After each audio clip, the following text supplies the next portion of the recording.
નમસ્કાર દર્શક મિત્રો, જનરપન ન્યૂઝમાં સ્વાગત છે।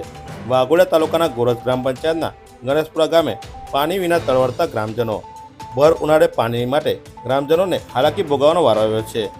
હાલ લગ્નની મોસમ ચાલી રહી છે, તેવામાં પ્રસંગ કરવા બેઠેલા પરિવારોને પાણી વગર કેટલી સમસ્યાનો સામનો કરવો પડે છે તે સમજી શકાય છે।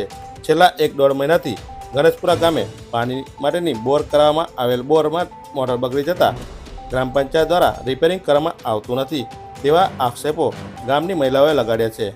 ભર ઉનાળે ગામમાં માત્ર એક જ હેન્ડપંપ આવેલો હોય ત્યાં લાંબી લાઈનોમાં એક બેડા પાણી માટે મહિલાઓ દિવસ પર મજૂરીથી વંચિત રહેવું પડે છે। ઘરના તમામ નાના મોટા સભ્યોને પાણી ભરવા માટે હેન્ડપંપે આવવું પડે છે। ગોરજ તેમજ અન્ય ગામેથી બાઇક, કાર તેમજ સાયકલ પર પાણીના કારબા ભરી યુવકો પાણી લઈ જાય છે, ત્યારે નળ સે જલ યોજના અંતર્ગત પાણી પુરવઠાનું આરોનું ફિલ્ટરવાળું પાણી પણ ગામના લોકોને મળતું નથી। તેવામાં ગ્રામજનોને પીવાના પાણીની સમસ્યા અંગેની જાણ ગ્રામ પંચાયતના તલાટી કમ મંત્રીને ન કરાઈ હોવાનું અને સમસ્યા અંગે લેખિત કે મૌખિક કોઈપણ ગ્રામજનોએ રજૂઆત ના કરી હોવાની વાત ગોરજ ગ્રામ પંચાયત તલાટી કમ મંત્રીએ કરી હતી।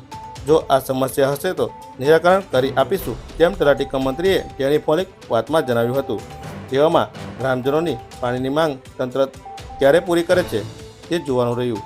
બ્યુરો રિપોર્ટ, જનરપન ન્યૂઝ, પંકજ વસાવા, વાઘોડિયા। અમારા ગણેશપુરામાં પાણી નથી આવતું। મોટર કેટલા દિવસથી ગાડી છે, 1 મહિનો થયો। એક જ હેન્ડપંપ છે, અમે બધા છોકરા લઈને કઈ પાણી ભરવા જઈએ? અમે નદી હોય ને નદીમાં મગર છે। 1 મહિનો થયો ને તલાટી હોય નહીં આવતું કે કોઈ સરપંચ બી નહીં આવતું, કોઈ નહીં આવતું। કેટલી અરજીઓ નાખી તે બી નહીં આવતું। લક્ષ્મીબેન। નળો ચાલુ થતા જ અમારા ગામમાં પાણી નહીં આવતું। 1-2 મહિના થઈ ગયા, મોટર બી બહાર કાઢીને બહાર પડી રહી છે। સરપંચને બી કીધું, તલાટીને બી કીધું, પણ એ તો કશું નહીં કરતા। અને એક જ પંપ છે અમારા ગામમાં, તે બી આશ્રમના બી ભરવા આવે ને અમારા ગામના બધા છોકરાઓ લઈને બી ભરે। અને મેં બી નોકરી કરું છું, મેં બી નોકરીથી જઈને પછી અહીંયા પાણી ભરવા આવું 2 કલાક। અને ગામ ગણેશપુરામાં પાણીનું બિલકુલ નહીં। 1-2 મહિના થઈ ગયા, મોટર બી બહાર પડી રહી છે। અને તળાવ ને નદી છે એમાં તો મગર છે, તો અમે કઈ રીતે ત્યાં જવાનું? ના, હિરલ। ગણેશપુરા ગામમાંથી બોલું છું। મારું નામ રાજેશભાઈ છે। કેટલા 10 વર્ષથી પાણી આવતું, ખરે 10 વર્ષથી એનું જે આરો પ્લાન્ટ બનાવ્યું છે એમાંથી એક ફેર હજુ પાણી આવ્યું નથી। અને આ જે એક પંપ છે ત્યાં આગળ બધી લાઈનો પડે છે, ત્યાં આગળ ગામમાંથી લાઈન મુનિયાશ્રમથી ભરવા આવે છે તોય લાઈન પડે છે, ગણેશપુરામાંથી લાઈન પડે છે। ભાઈને અમારે નદી પણ છે, પણ નદીની અંદર પાણી જવાતું નહીં, નદીમાં મગર છે। અને જે મોટર છે અહીંયા આગળ, તે મોટર બગડી છે, 1-2 મહિનાથી બગડીને પડી છે, એને કોઈ રિપેર કરાવતું નહીં। તલાટી નહીં કોઈ જોવા આવતું, એ કોઈ તલાટીને પણ રજૂઆત કરી પણ તલાટી કશું કરતા નહીં। અમારા ગણેશપુરાના અંદર પાણીની બહુ તકલીફ છે। અહીંયા આગળ વારો પડે, છોકરા વાળા લઈને ઉભા રહે કલાક, પછી આશ્રમ ના આવે તે ઉભા રહે અહીંયા આગળ। અમારે તો આવું જ પાણી જોવે, આપણાથી જેમ જાય એવું। કોઈ કશું કરતું નહીં અમારા અહીં। 1 મહિનો થયો પાણી નહીં આવતું।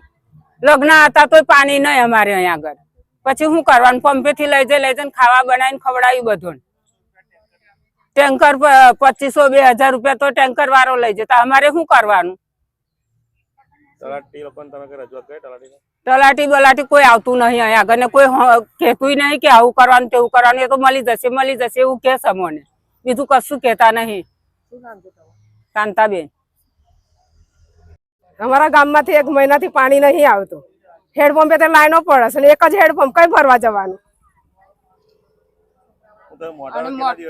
મોટર તો 1 મહિનાથી બંધ છે, પાણી કઈ લેવા જવાનું? આ લગ્ન આવી ગયા છે અમારે તો, અને બાઈને કાઢીને મૂકી સાડી છે, કોણ લઈ જાય છે? હવે જવાબદારી કોણ રાખે?